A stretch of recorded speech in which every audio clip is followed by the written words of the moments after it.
السلام علیکم ورحمۃ اللہ وبرکاتہ۔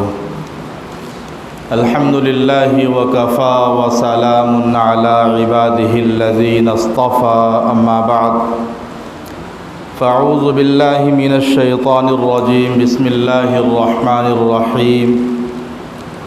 یا ایہا الذین آمنوا توبوا الی اللہ توبۃ نصوحا عسى ربكم أن يكفر عنكم سيئاتكم ويدخلكم جنات تجري من تحتها الأنهار، صدق اللہ العظیم۔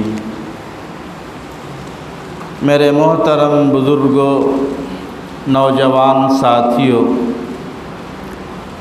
اللہ تبارک و تعالیٰ کا بے انتہا فضل و کرم ہوا کہ اللہ تبارک و تعالیٰ نے جمعہ کی نسبت سے تھوڑی دیر بیٹھ کر اللہ اس کے رسول صلی اللہ علیہ وسلم کی باتیں سننے اور سنانے کا موقع دیا۔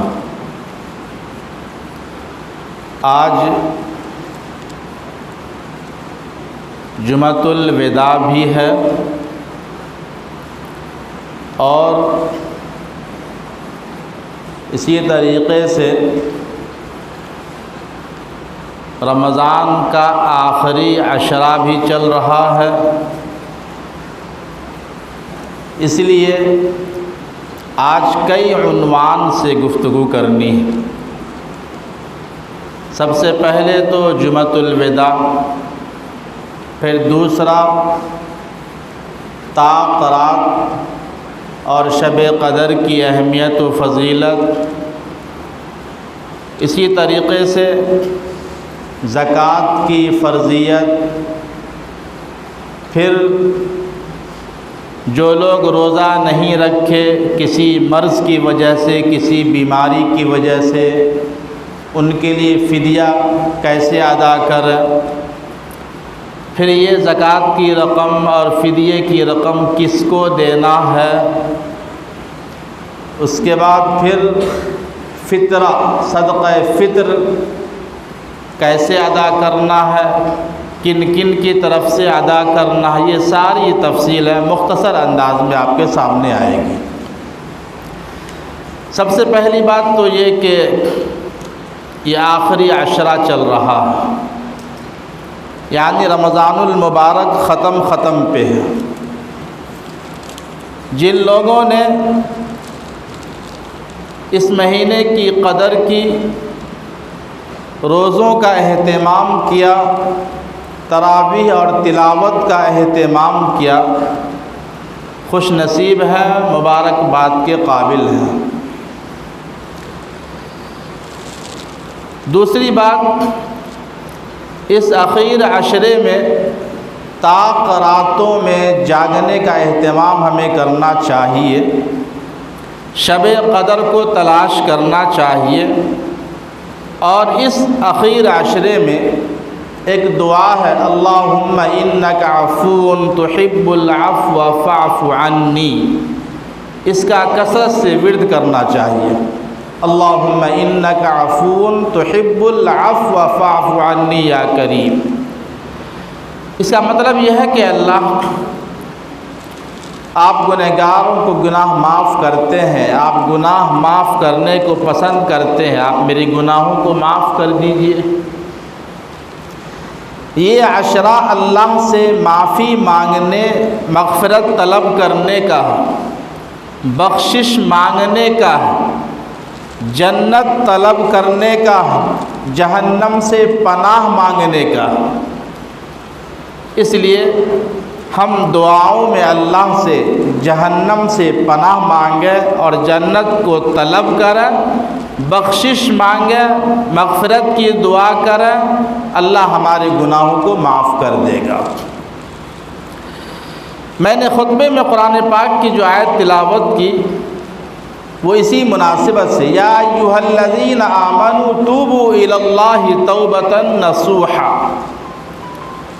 اللہ تبارک و تعالی کا ارشاد ہے، کہہ رہے کہ اے ایمان والو تم سچی توبہ کرو، سچی توبہ کر لو، اپنے گناہوں پہ نادم ہو، اپنے گناہوں پہ شرمندہ ہو، ایک ایک گناہ کو یاد کر کے، ماضی کے گناہوں کو یاد کر کے اللہ سے مانگو، گر گراؤ، اللہ معاف کر دے گا۔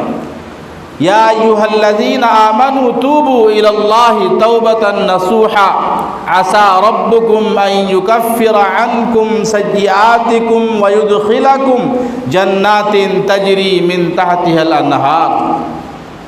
امید ہے کہ اللہ تمہارے گناہ کو معاف کر دے گا، اللہ تمہارے گناہوں کو معاف کرے گا، تم پہ رحم کرے گا، اور اللہ تمہیں ایسے باغات میں، ایسے جنت میں داخل فرمائے گا جہاں نہریں بہہ رہی ہوں گی۔ تو پہلا کام ہمیں، جو چند دن رہ گئے ہیں، چند روز رہ گئے ہیں رمضان کے، ان چند روزوں کو قیمتی بنائیں، توبہ استغفار کریں، اللہ سے معافی مانگیں۔ دوسرا کام، دوسری اہم بات، یہ جمعۃ الوداع، یعنی اس کے بعد رمضان میں جمعہ نہیں آئے گا، یہ آخری جمعہ۔ ہم خوش نصیب ہیں کہ اللہ نے ہمیں یہ ماہ مقدس عطا کیا، اور اس ماہ مقدس میں عبادات کی توفیق عطا فرمائی۔ اب یہ مقدس مہینہ ہم سے جدا ہو رہا ہے، ہم سے رخصت ہو رہا ہے۔ جب کوئی اپنا عزیز گھر سے رخصت ہوتا ہے تو ہمارے آنکھوں میں آنسو بہہ جاتے ہیں، آنکھوں میں آنسو چھلک جاتے ہیں کہ ایک عزیز رخصت ہو رہا ہے 1 سال کے لیے، 6 مہینے کے لیے۔ یہ ماہ مقدس ہم سے رخصت ہو رہا ہے، پھر 1 سال کے بعد آئے گا۔ اس 1 سال تک ہم زندہ رہیں یا نہ رہیں، یہ اللہ ہی کو معلوم ہے۔ یہ ماہ مقدس ہمیں دوبارہ میسر ہوگا یا نہیں ہوگا، یہ اللہ ہی کو معلوم ہے۔ تو یہ جمعۃ الوداع ہمیں اس بات کا احساس دلاتا ہے، اگر تم نے کام اچھے کر لیے، روزے رکھے، اس ماہ مقدس کی قدر کی اور عبادات کا اہتمام کیا، تو بہت اچھی بات ہے۔ ورنہ یہ دن، یہ مہینہ ان لوگوں پر بھی گزر گیا جو نمازوں کا، روزوں کا، تراویح کا، تلاوتوں کا، ذکر و اذکار کا اہتمام کیے، اور یہ مہینہ ان لوگوں پر بھی گزرا جنہوں نے اس سے لاپرواہی برتی۔ یہ مہینہ ان لوگوں پر بھی گزرا جو اہتمام کے ساتھ اس مہینے کا اکرام کیا۔ یہ مہینہ ان لوگوں پر بھی گزرا جس نے اس مہینے کی کوئی فکر نہیں کی۔ یہ مہینہ گزر گیا، کبھی دوبارہ لوٹ کر کے آنے والا نہیں ہے۔ قرآن نے اسی کو بیان کیا ہے، من اعرض عن ذکری فإن له معیشة ضنکا، کہ جو لوگ ہمارے ذکر سے، ہماری یاد سے اعراض کرتے ہیں، ہمارے ذکر سے لاپرواہی برتتے ہیں، اللہ تبارک و تعالیٰ ان کے رزق کو تنگ کر دیتے ہیں۔ من اعرض عن ذکری فإن له معیشة ضنکا ونحشره یوم القیامت اعما، اور کل قیامت میں اللہ ہمیں اندھا اٹھائے گا۔ وَنَحْشُرُهُ يَوْمَ الْقِيَامَةِ أَعْمَىٰ وَقَدْ كُنْتُ بَصِيرًا، جبکہ ہم دنیا میں آنکھ والے ہیں، بینا ہیں، اللہ نے ہمیں آنکھ عطا کیا ہے، لیکن کل قیامت میں اللہ کی نافرمانی کی وجہ سے، اللہ کی اطاعت میں روگردانی کی وجہ سے، اللہ کے احکامات کو توڑنے کی وجہ سے، اللہ کے احکام کی دھجیاں اڑانے کی وجہ سے، کل قیامت میں اللہ ہمیں سزا یہ دے گا کہ ہمیں اندھا اٹھائے گا۔ وَنَحْشُرُهُ يَوْمَ الْقِيَامَةِ أَعْمَىٰ وَقَدْ كُنْتُ بَصِيرًا، ہم کو اللہ اندھا اٹھائے گا جبکہ ہم بصیرت والے، آنکھ والے۔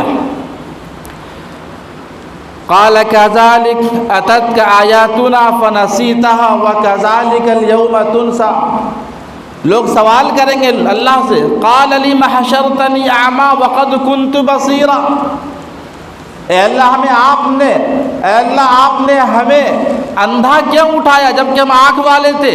قَالَ ہمیں اندھا کیوں اٹھایا، ہم آنکھ والے تھے؟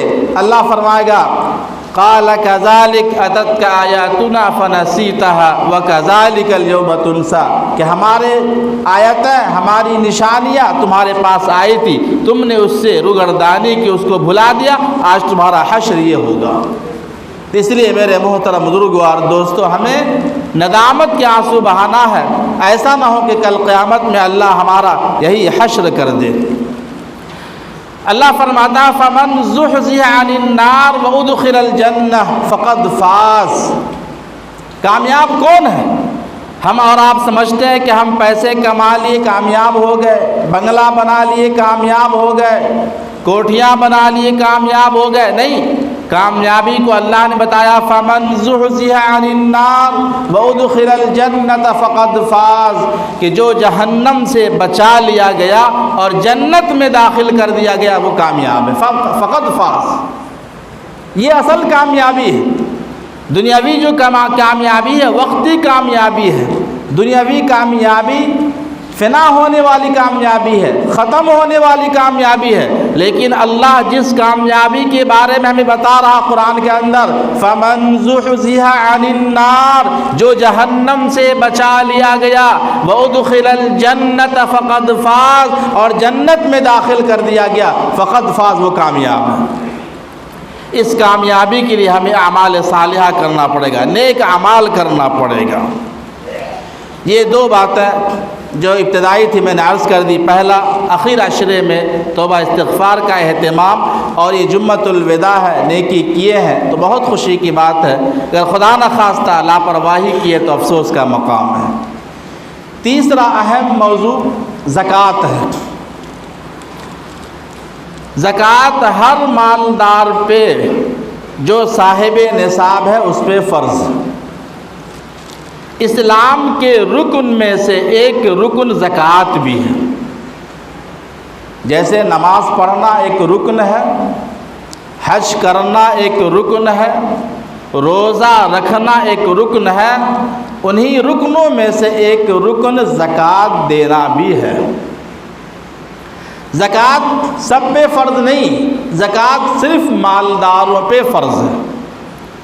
شریعت میں مالدار اس کو کہتے ہیں کہ جس کے پاس 52.5 تولہ چاندی یا 7.5 تولہ سونا ہو یا اس کے بقدر پیسہ ہو، نقد ہو، وہ شریعت کی نگاہ میں مالدار ہے، اس کو مالدار کہتے ہیں۔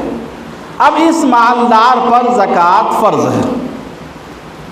آج کل گھروں میں عورتوں کے پاس 1.5 کلو آدھا کلو زیورات رہتے ہیں۔ کیوں؟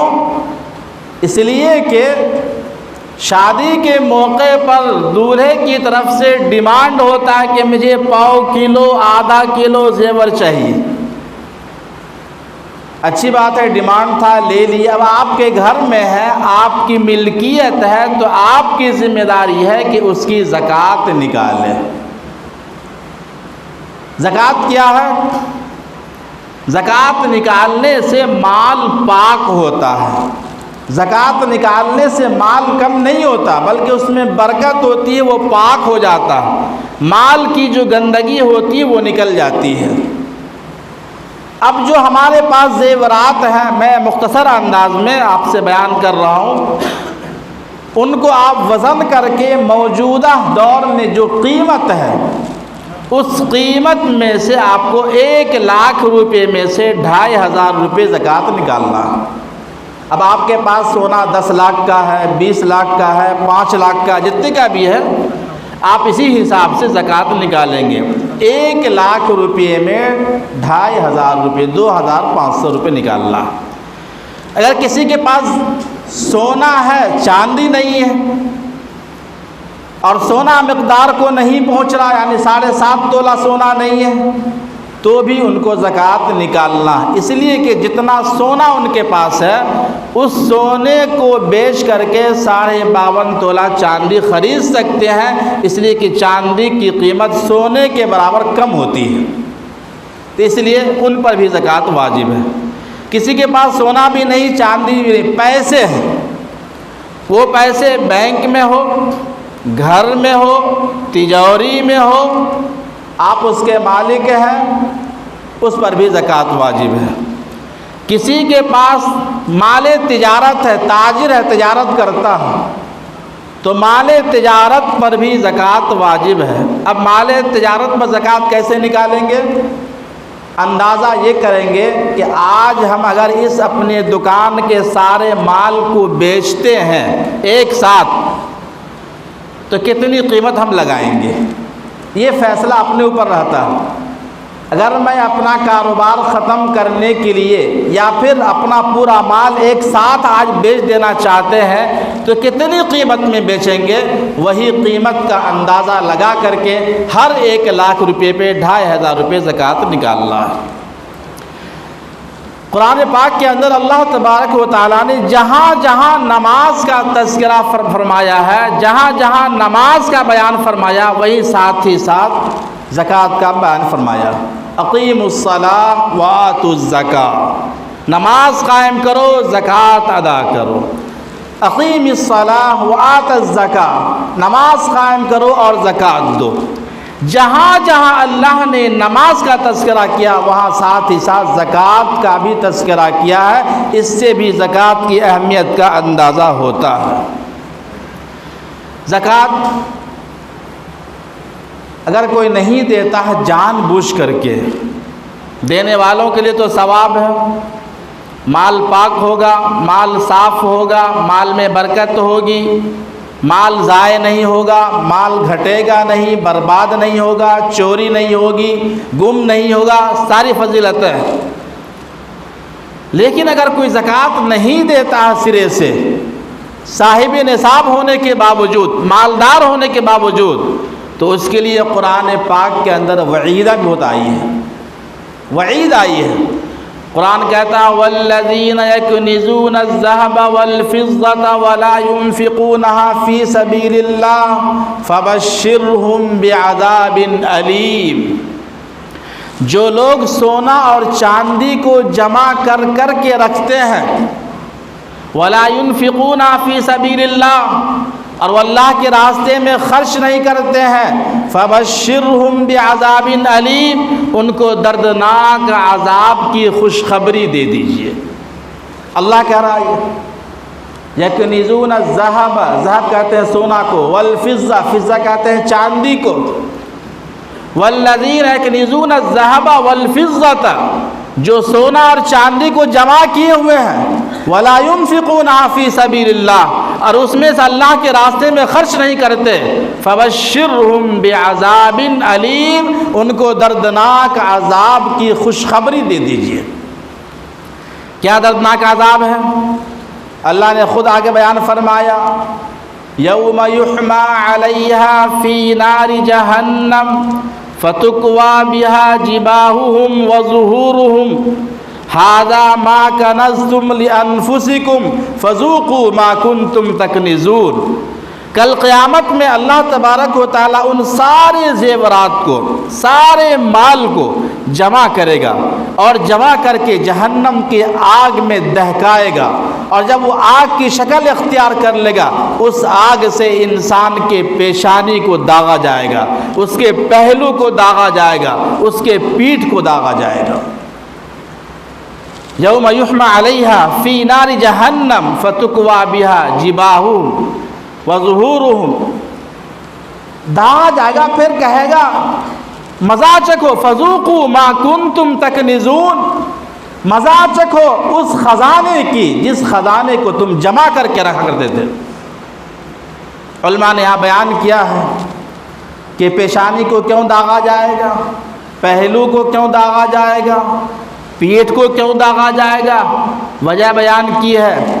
کوئی مستحق، کوئی محتاج، کوئی ضرورت مند کسی مالدار کے پاس جاتا ہے تعاون کے لیے، کسی مالدار کے پاس جاتا ہے مدد کے لیے، تو سب سے پہلے وہ اپنا پیشانی چڑھا لیتا ہے، اس کے پیشانی پہ بل آ جاتے ہیں کہ آ گیا مانگنے کے لیے، آ گیا لینے کے لیے، پہلے پیشانی پہ بل آتے ہیں۔ اللہ نے کہا سب سے پہلے اس کے پیشانی کو داغا جائے گا اسی کے مال سے، پھر اس کے بعد اس کے پہلوؤں کو داغا جائے گا کہ وہ فوراً اپنے پہلو کو موڑ لیتا، اپنے رخ کو موڑ لیتا اس شخص سے جو اس کے پاس آیا، جو ضرورت مند ہے، تو اللہ نے کہا کہ اس کے پہلو کو اس کے مال سے داغا جائے گا، اس کے بعد پھر اس کے پیٹھ کو داغا جائے گا، وہ اپنا پیٹھ پھیر کر کے، پیٹھ گھما کر کے واپس چلا جاتا ہے، ضرورت مند کی ضرورت کو پورا نہیں کرتا، اور مسکینوں کو اور یتیموں کو اور غریبوں کا خیال نہیں رکھتا، اپنے مال کو جمع کر کر کے رکھتا ہے، اس لیے اسی کے مال کو جہنم میں تپا کر کے اس کے پیشانی کو، اس کے پہلو کو، اس کے پیٹھ کو داغا جائے گا۔ حدیث کے اندر آیا ہے، حضور نے فرمایا کہ جو لوگ زکوٰۃ نہیں دیتے ہیں ان کے مال کو جمع کر کے اللہ تبارک و تعالی ایک اژدہا سانپ کی شکل دے دے گا۔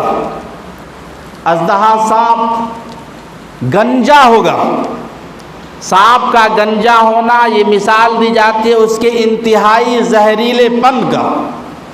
انتہائی زہریلا گنجا سانپ بنا دیا جائے گا مال کو، اور پھر وہ مال اس کے گلے میں، یعنی وہ سانپ اس کے گلے میں ڈال دیا جائے گا جو زکوٰۃ نہیں نکالتا، اور وہ سانپ اس کے جبڑوں کو پکڑ کے کھینچے گا، جبڑوں کو پکڑ کے کھینچے گا، اس کو ٹانے گا اور اس کو تکلیف پہنچائے گا۔ اللہ کی پناہ، ایک واقعہ میں نے سنا کہ ایک شخص کا انتقال ہو گیا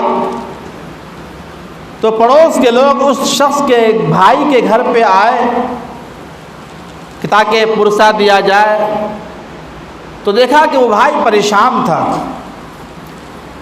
تو بھائی نے کہا کہ کیا ہوا، کیا معاملہ ہے؟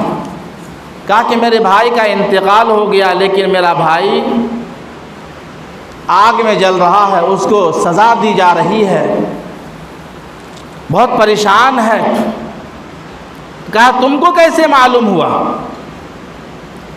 کہا کہ سارے کے سارے لوگ جنازہ پڑھ کر کے چلے گئے، میں وہیں بیٹھ کر کے اپنے بھائی کے لیے دعائے مغفرت کر رہا تھا، اندر سے، قبر کے اندر سے چیخنے کی آواز آئی، میں محسوس کیا کہ منکر نکیر کے سوالات ہو رہے ہیں، مجھے برداشت نہیں ہوا، بھائی پر رحم آیا، تو میں نے قبر کے کونے کو تھوڑا کھول کر کے دیکھا تو میرے یہ ہاتھ جل گئے، انگلیاں جل گئی، ہاتھ جل گئے، اور میرا بھائی کہہ رہا تھا قد کنت اصلی وقد کنت اصوم، میں نماز پڑھتا تھا، میں روزہ رکھتا تھا، پھر اس کو عذاب دیا جا رہا ہے۔ اس کے بھائی کا ہاتھ جل گیا، اس بھائی نے اپنے پڑوسی کو دکھایا، یہ ہاتھ جل گیا جو انتہائی سیاہ ہو چکا، تکلیف ہو رہی ہے، اور میرا بھائی قبر میں کہتا تھا قد کنت اصلی، میں نماز پڑھتا تھا، قد کنت اصوم، میں روزہ رکھتا تھا۔ پڑوسیوں نے کہا پھر عذاب کیوں ہوا؟ نماز پڑھتا تھا، روزہ رکھتا تھا، تلاوت کرتا تھا، نیک اعمال کیا کرتا تھا، پھر عذاب کی وجہ کیا بنی؟ عذاب کیوں ہو رہا اس کو؟ تو بھائی نے کہا کہ میرا بھائی زکوٰۃ نہیں دیتا تھا، زکوٰۃ نہیں دیتا تھا، سارے اعمال کرتا تھا، اللہ کے سارے احکام پر عمل کرتا تھا، لیکن اس کی ایک لغزش تھی، ایک گناہ تھا، ایک نافرمانی تھی، وہ یہ کہ وہ کبھی زکوٰۃ نہیں دیتا تھا، جس کی وجہ سے اس کی قبر کو جہنم کا ایک ٹکڑا بنا دیا گیا اور وہ آگ میں جلتا رہا۔ اس کو معمولی نہ سمجھے، اللہ نے اگر صاحب نصاب بنایا، مالدار کیا ہے تو زکوٰۃ دینے کا اہتمام کر۔ وقت مختصر ہے، باتیں بہت ہیں۔ زکوٰۃ کس کو دینا ہے؟ عام طور پر ہم زکوٰۃ چلتے پھرتے فقراء مساکین سمجھ کر کے دے دیتے ہیں۔ قرآن نے اس کا مصرف بتایا، انما الصدقات للفقراء والمساکین والعاملین علیہا والمؤلفۃ قلوبہم، الآیہ۔ زکوٰۃ کی رقم کا سب سے پہلا مستحق ہمارا قریبی رشتہ دار جو غریب ہو، مستحق ہو. میں ایک جگہ میرا جانا ہوتا ہر سال رمضان میں حیدرآباد میں افطار کرنے کے لیے. ان کے پاس ایک سلسلہ چل رہا تھا کہ بابا ہمارے پھپھو کو بھی زکوٰۃ دیتے تھے، خالہ کو بھی دیتے تھے، ماموں کو بھی دیتے تھے، فلاں فلاں، جبکہ ان کے پاس شاندار مکان ہے، بہترین صوفے گھر میں لگے ہوئے ہیں، سواری کے لیے اچھی کار ہے، سب کچھ ہے. بابا دیتے تھے، ہم بھی دے رہے ہیں. زکوٰۃ جہاں دینا ہے وہیں دینے سے ادا ہوگی، ورنہ ادا نہیں ہوگی. زکوٰۃ مستحقوں کو دینا ہے. سب سے پہلا مستحق، سب سے پہلا جس کا حق ہے وہ آپ کا قریبی رشتہ دار. اگر مستحق ہے تو ان کو دیجیے. اس کے بعد آپ کے محلے کے جو رشتہ دار ہیں، محلے میں جو لوگ ہیں جو غریب ہیں، ان کو دیجیے. میں یہ بات کھل کر عرض کر دوں، باہر جو مانگنے والے پیشاور فقیر ہیں اکثر وہ غیر مسلم ہوتے ہیں. برقع پہننے سے کوئی مسلمان نہیں ہو جاتا. رمضان میں کرتا اور پاجامہ پہننے سے اور داڑھی رکھنے سے کوئی مسلمان نہیں ہو جاتا. آپ جائزہ لیں گے تو آپ کو اندازہ ہوگا تقریباً بھیک مانگنے والے باہر پیشاور ہوتے ہیں، پورے غیر مسلم ہوتے ہیں. غیر مسلموں کو زکوٰۃ دینے سے زکوٰۃ ادا نہیں ہوگا. بہت سے لوگ معذوری کا ڈھنگ مرچا کر کے پیر کو موڑ کے باندھ لیتے ہیں، ہاتھ کو موڑ کے باندھ لیتے ہیں، سر پہ پٹی باندھ لیتے ہیں. ہم ترس کھا جاتے ہیں، بیچارہ بہت محتاج، جبکہ ٹھیک ہوتا ہے وہ، اس کو ہم دے دیتے ہیں. ہرگز نہ دیں ان لوگوں کو. سب سے پہلا حق جس کا ہے وہ ہمارا قریبی رشتہ دار، اس کو دیجئے.